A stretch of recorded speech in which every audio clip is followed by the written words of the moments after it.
इयम् आकाशवाणी सम्प्रति वार्ताः श्रूयन्ताम् प्रवाचको युवराज भट्टराई।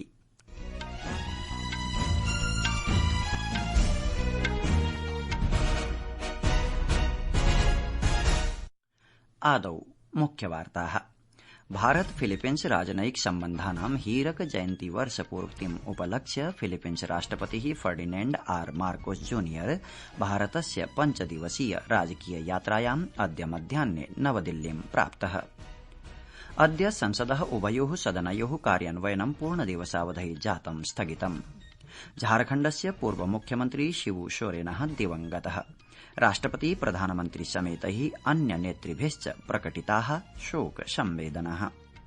शीर्षन्यायालयेन गलवान उपत्यका संघर्ष प्रकरणे भारतीय सैन्यबले विहित टिप्पणीम् अभिलक्ष्य अद्य कांग्रेस दलस्य नेता राहुल गान्धी तर्जितः। प्रोक्तं च यत् एतन्निभाः विषयाः संसदि उत्थापनीयाः न तु सामाजिक सञ्जालेषु। भारतीय ऋतुविज्ञान विभागेन उत्तरप्रदेशम् उत्तराखण्डं च समेत्य देशस्य पूर्वीय भागेषु अतिवृष्टेः अनुमानपूर्वकं प्रकाशिता सुरक्षा सञ्चेतना। अपि च क्रिकेट क्रीडायां भारतेन अद्य टेस्ट इति निकषस्पर्धायाः अन्त्यचक्रे 6 धावनाङ्कैः रोमाञ्चको विजयोऽधिगतः।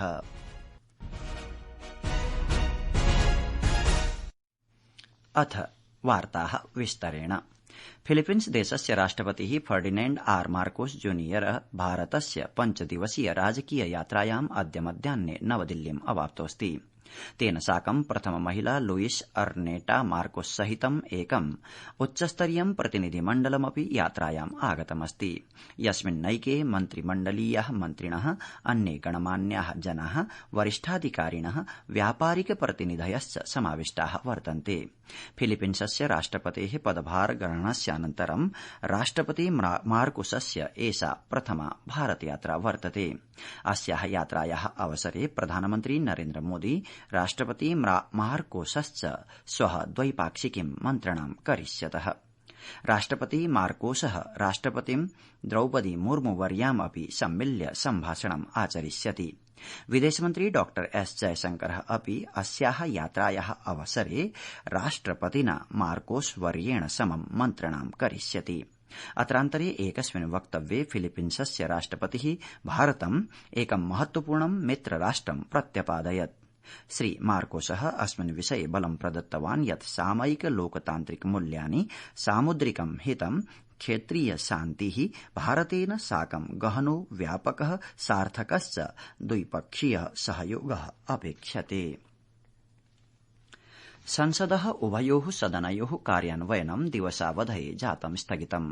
झारखण्ड मुक्ति मोर्चा दलस्य वरिष्ठ नेत्रे वर्तमान सांसदाय शिबू सोरेनाय श्रद्धाञ्जलि प्रदानानन्तरं राज्यसभा स्थगितीकृता, यस्य अद्य प्रातः नवदिल्ल्यां निधनमभवत्। अपरत्र च बिहारे विशेष गहन पुनरीक्षण अभ्यासम् अवलम्ब्य विपक्षस्य विरोधकारणेन लोकसभायाः कार्यजातमपि जातं बाधितम्।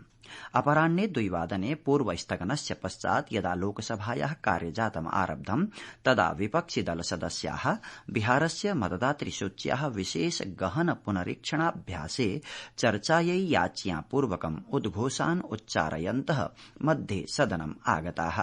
संसदीय कार्यमन्त्री किरेन रिजिजुः विपक्षि सांसदानां विरोधे रोषं प्रकटयन् प्रोक्तवान् यत् कार्यमन्त्रणा समितेः उपवेशने ऐषमो राष्ट्रिय खेल प्रशासन विधेयके 15-2000 तमाब्दीये राष्ट्रिय डोपिंग रोधि संशोधन विधेयके च चर्चा विधानस्य निर्णयः अभिस्वीकृतः आसीत्। आज बहुत ही महत्वपूर्ण नेशनल स्पोर्ट्स गवर्नेंस बिल और national anti doping amendment bill चर्चा करके पारित करने के लिए समय तय किया और हमने भी अपोजिशन के मांग पर ये 2 महत्वपूर्ण बिल को 2 दिन चर्चा करने के लिए सबने माना था। इसके बावजूद आज पूरा देश में खेल और खिलाड़ियों के लिए इतना महत्वपूर्ण बिल लेकर के जब सरकार यहाँ आए हैं तो भी ये विपक्ष के सारे मेंबर्स इस तरह से हंगामा करके बिल पर चर्चा होने से रोक लगा रहे, ये ठीक नहीं है। राज्यसभायां यदा सदनं प्रातः 11 वादने समारब्धं तदा राज्यसभायाः उपसभापति हरिवंशः उक्तवान् यत् शिबू सोरेनः एकः वरिष्ठः प्रतिष्ठितश्च आदिवासी नेता आसीत् येन आदिवासी समुदायस्य अधिकाररक्षार्थं तेषाम् उत्थानार्थं च आन्दोलने प्रमुख भूमिका निर्व्यूढा आसीत्।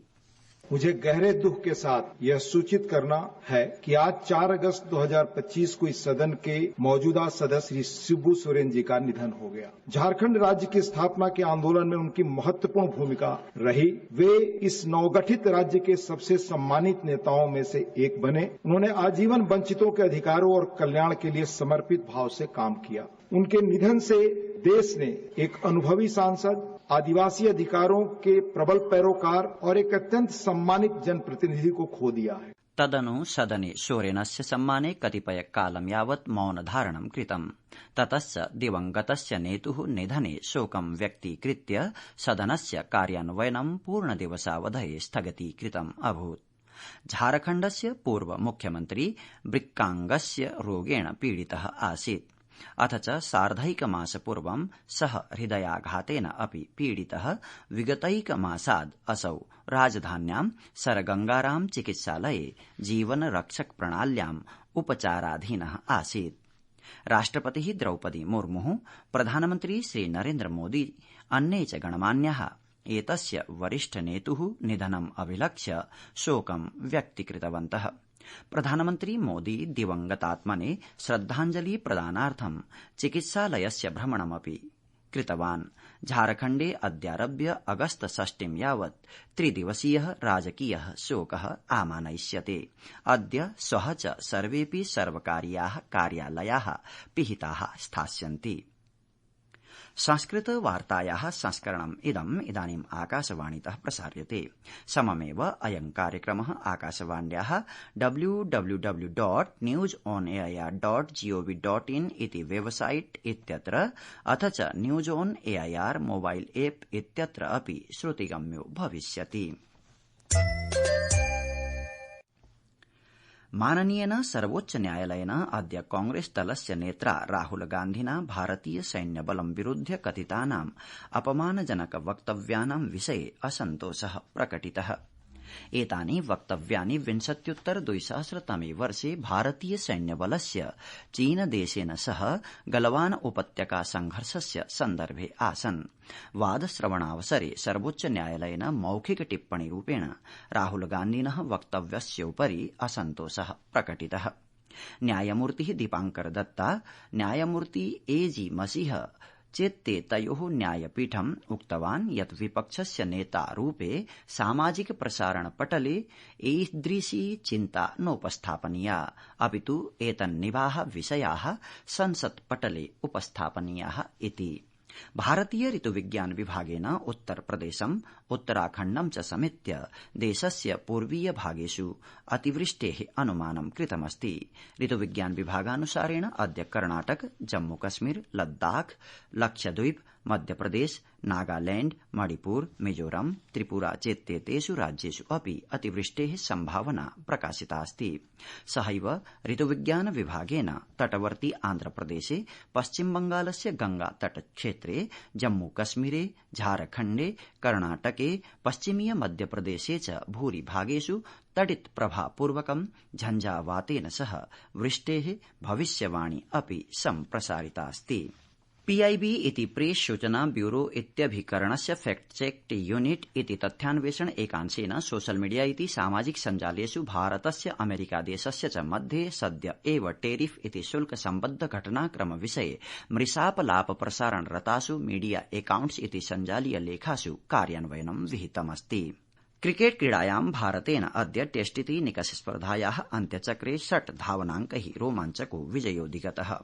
एण्डरसन तेन्दुलकर ट्रॉफीति स्पर्धायां इंग्लैण्ड दलं विरुध्य लन्दनस्य ओवल क्रीडाङ्गणे क्रीडिता पञ्चस्पर्धा श्रृंखला 2-2 अङ्कै समतायाम् अवस्थिता आसीत्। तत्रैव इंग्लैण्ड दलं पञ्चम दिवसस्य स्वीये द्वितीये क्रीडापर्याये 60-300 धावनाङ्कान् समर्ज्य बहिर्भूतम्।